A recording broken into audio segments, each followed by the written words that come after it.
place like years even before. So he came across people that were hungry for revival, for more of an experience with God. And he even met some young people there who had been touched by the Holy Spirit. And so it was when he was in that city, in that town, that his prayer was even more just intensified, just for a move of God upon himself and upon the church in that whole area. And it is said, and this is all recorded, and in the early October of that year, so he enrolled in the school in the spring of 1904, and in October of that year, he was attending this meeting called, it's amazing how the long titles sometimes they make, give to these meetings, the Convention for the Deepening of Spiritual Life. Okay, all right? And so he was attending these meetings. It was like a revival meeting. And the preacher who was preaching, and he was saying, "Bend us, O Lord. Bend us, O Lord." Now, when we hear that, it doesn't really mean anything to us, right? When I heard that, I said, okay, what's that? What do you mean, bend us? But what the preacher was meaning was, bend our will so that our will is just in line with the will of God, right? So bend, just in other words, work in us, prepare us, just do a work in us, bend us, O Lord. And as Evan Roberts heard that, the Spirit of the Lord just fell upon him. And he started to cry out himself, "Bend us." But before long, "bend us" turned into "bend me. Bend me. Start with me. Bend me." And he was so under the power of God that by then, I guess he must have been on his knees, because he kind of, they have a picture of it, just kind of draped over the wooden railing in front of him, little banister in front of him. And he would just say, "Bend me, bend me." And the sweat was just pouring off his forehead. And the lady next to him was wiping his forehead, being helpful. And he had just an encounter with the Holy Spirit. The Holy Spirit just fell upon him. And everybody noticed that after that experience, he was no longer that quiet, serious student that he was. But he emerged as the revivalist Evan Roberts. There's a change that took place in him. They saw change in his countenance, his eyes, the way he talked. He was a changed man. That's what the Holy Spirit does when he really gets a hold of you. He was a changed man, right? And when I heard this, I realized sometimes when we hear a revival, so when we think of a revival, we see that as something that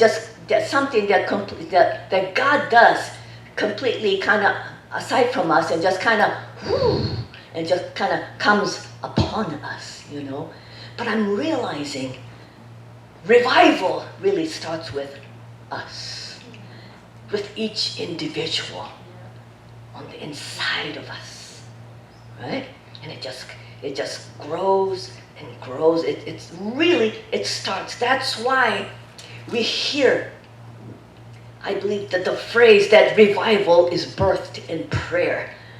And I don't think it's like a prayer in which we're trying to twist God's arm. "Oh God, now you gotta move."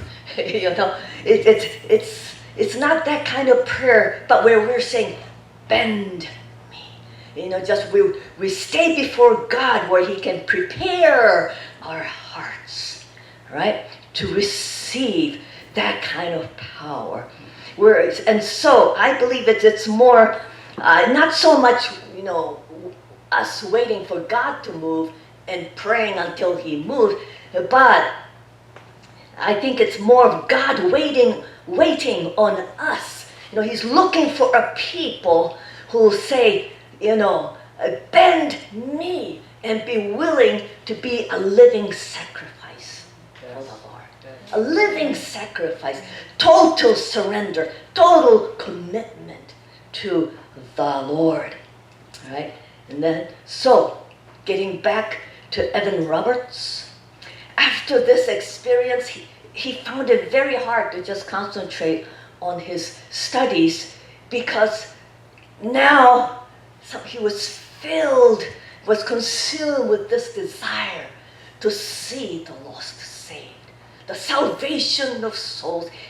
That was burning on the inside of him when the Holy Spirit fell upon him, and he felt that God was calling him to go back to his hometown and to spread this revival fire to his people, and eventually through all of Wales, to see many people saved. And so he's wise, he, without just quitting, he goes to the head of the school and just make sure that he's on the right track.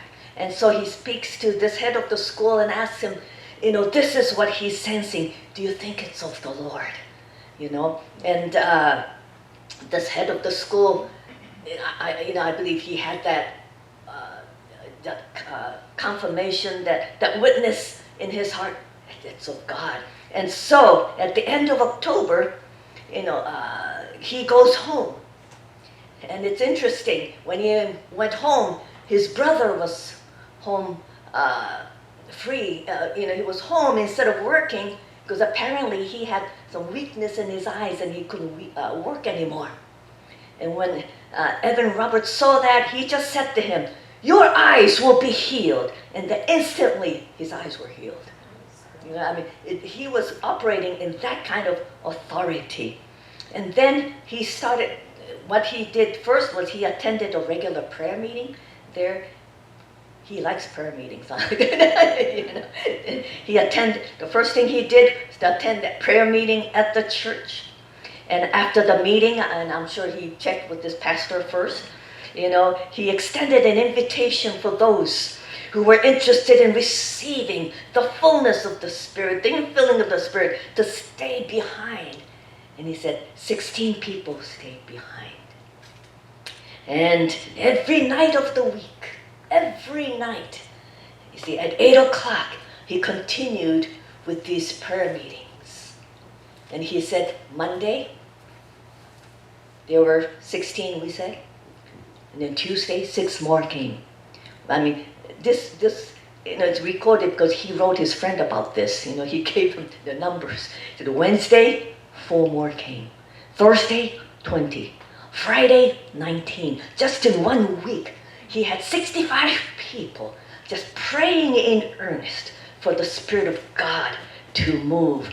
And in order to prepare for their hearts to receive that fullness of the Spirit, the working of the Spirit, he gave them 4 points. And I thought it was kind of interesting. I believe they're good points. He said, this he gave out in the first week that they were meeting. And number 1 was obtain full and complete forgiveness for the sins of the past, so that you're not hindered by any guilt feelings. Just make sure, confess if you've sinned in any way and you know it and you haven't confessed it, just confess it, right?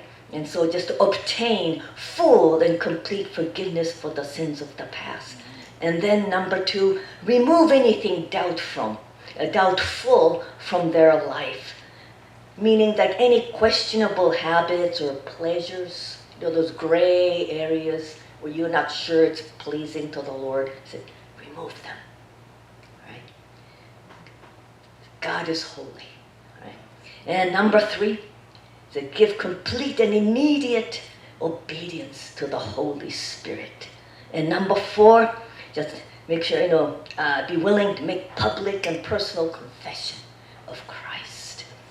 And so, And in the second week of the prayer meetings, he just encouraged each one now to pray individually, asking for the Lord to just send the Spirit. And so they were all just waiting, before God. And it says that soon, now he called it grand blessings. Okay, the grand blessings were being experienced in these meetings. And when the local newspaper heard about the move of this Holy Spirit happening in this church, they wrote an article about it and published it in the paper. And it was from there, because of that, the news of it spread. The revival fire just started to spread from town to town, and bringing many to Christ. And it is said that the newspapers began to carry a tally of how many people were saved each week. It's like in this town 1,000, in this another town 300. like it was a normal thing to just publish, just a tally of how many were being saved.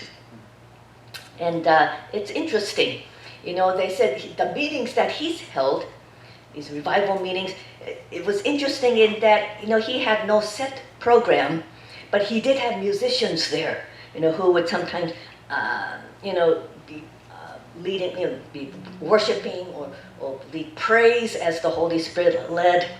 And of course, sometimes they prayed. And when Evan Roberts, whenever he just came up to preach, they said the message that he preached was mainly centered around Gethsemane or the cross. It was the message of the cross that he always preached. Okay, and it's interesting, as the revival spread, the churches that were packed again, and the prayer meetings sprung up everywhere, even in the pit, it said. And I'm sure the pit meaning the mining pit.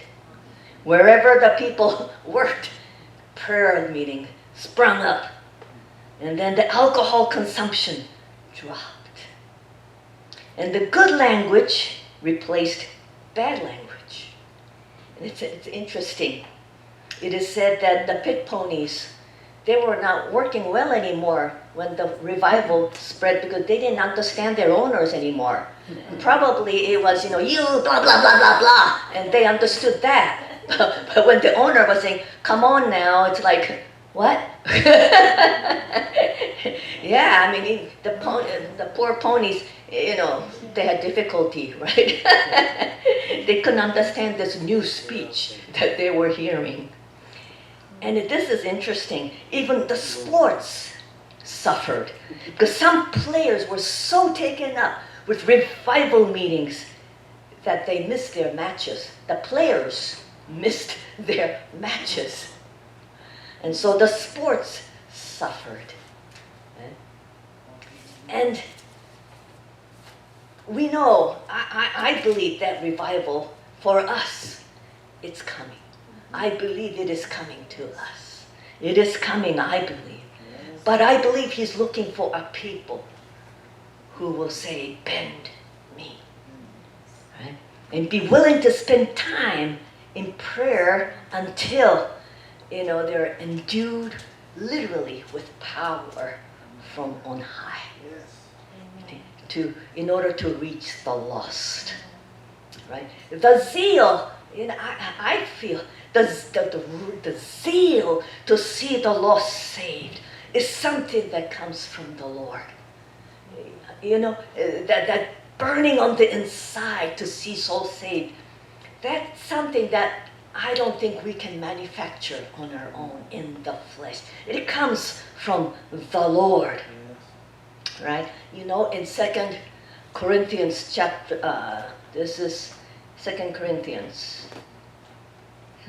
I don't think I have the chapter here, but it says, for if we are, beside ourselves, this is what Paul wrote, for if we are beside ourselves, it is for God. Or if we are of sound mind, it is for you. For the love of Christ compels us. He wrote this because he was accused of being mentally unstable, because he was so on fire for God that he would go to extremes. Will work and do everything he can to see people saved. And it was so much so that people said, he's just mentally unstable. But no, Paul writes, no, it's for the love of Christ compels me. It's the love it's that love that comes from God that was compelling him. We read many times that Jesus was moved with compassion and he ministered to the multitude. Moved with compassion. I believe we all want to see people saved. We all do. But to that degree where we're moved with compassion, when we're burning with that desire to see people saved, I think it comes from the Lord. And it's as we stay in his presence and let him